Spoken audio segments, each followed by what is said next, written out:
Jane, kick us off. Thanks. Did the best team win?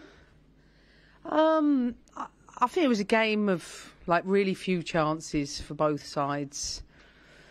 I think we had our big chance right by the end, 90-minute period. That's when I thought that was our moment to win the game, and we didn't take our chance. They took their chance.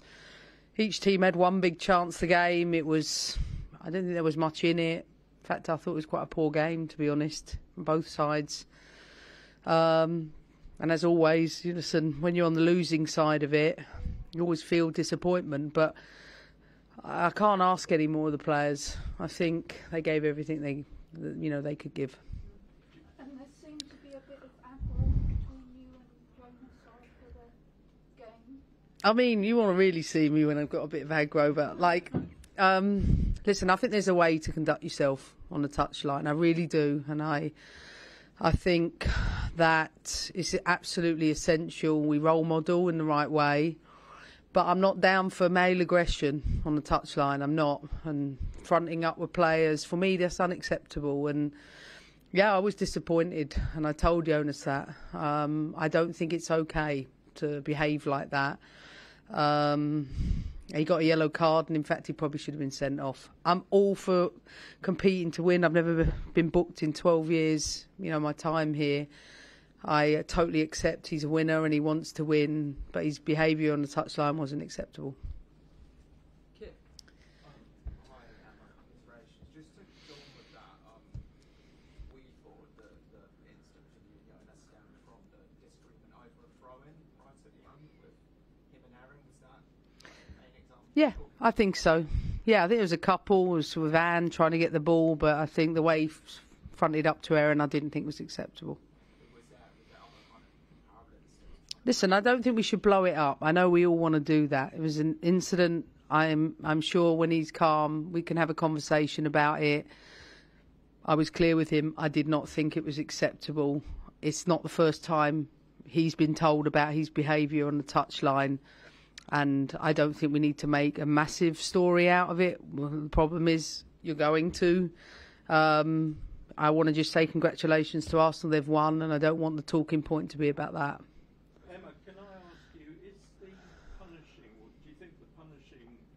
Timetable of matches that you've had through March has resulted in today's defeat? If we score with less than a few minutes to go, with LJ at the end, who maybe squares it to Nuskin, would you ask me the same question? Well, probably not, no. No, it's a game of few chances, and they took theirs when, we could have had 2 or 3 opportunities to clear the ball in the last part. It was a game where I think a single goal was going to settle it. Of course, a punishing schedule doesn't help, but I thought we grew in the game. I thought we were better in the second half. Of course, tough on the players physically because it's unbelievable, demanding schedule. But with Chelsea, we don't make excuses like that.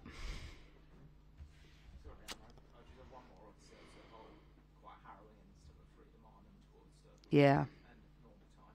Just like from your perspective as a coach, how do you handle what's quite a unique situation?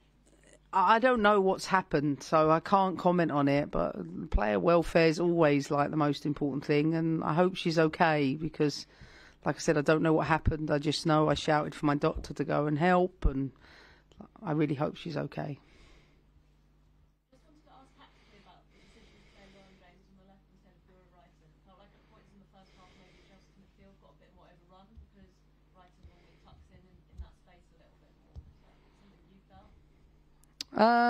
No, I didn't. But I felt that going forward, we didn't use the ball well enough in the first half. That was our biggest problem. They locked us off to play down the right, didn't switch it enough. I thought we didn't take care of the ball in the right ways, and you can always, say could have, should have done this.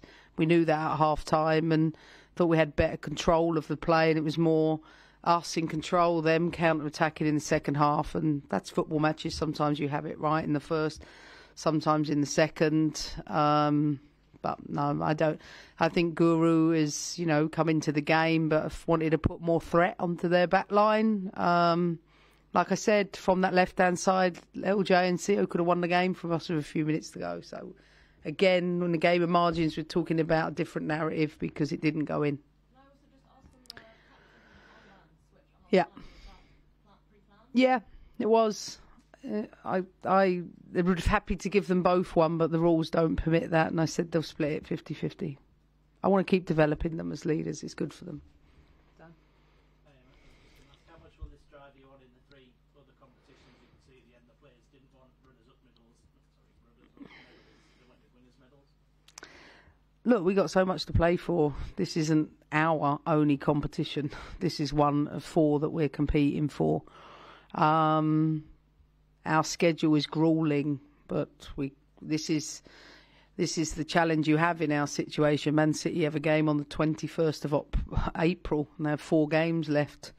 We could have up to 9-10 games. I don't know. I can't remember, but like that, just to compete for everything means that you're vulnerable in many ways, because I'm 1,000% sure that the team that hasn't won many trophies or going for a league, for example, yeah, it's easy to do that when you have to do it again and again and again and again for every competition, and you do it every season. We've been in 9 out of 10 cup finals in a period of time. The last 2 we didn't show up. I don't think that was the challenge in the team today. I think it was a counter-attacking team where both teams dropped off, played a little bit of counter-attack, which I think made it a dull and boring game. But listen, I'm not disappointed with the players. I think they're giving absolutely everything, even though that was physically quite taxing for 120 minutes.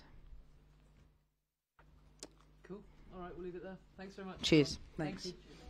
you.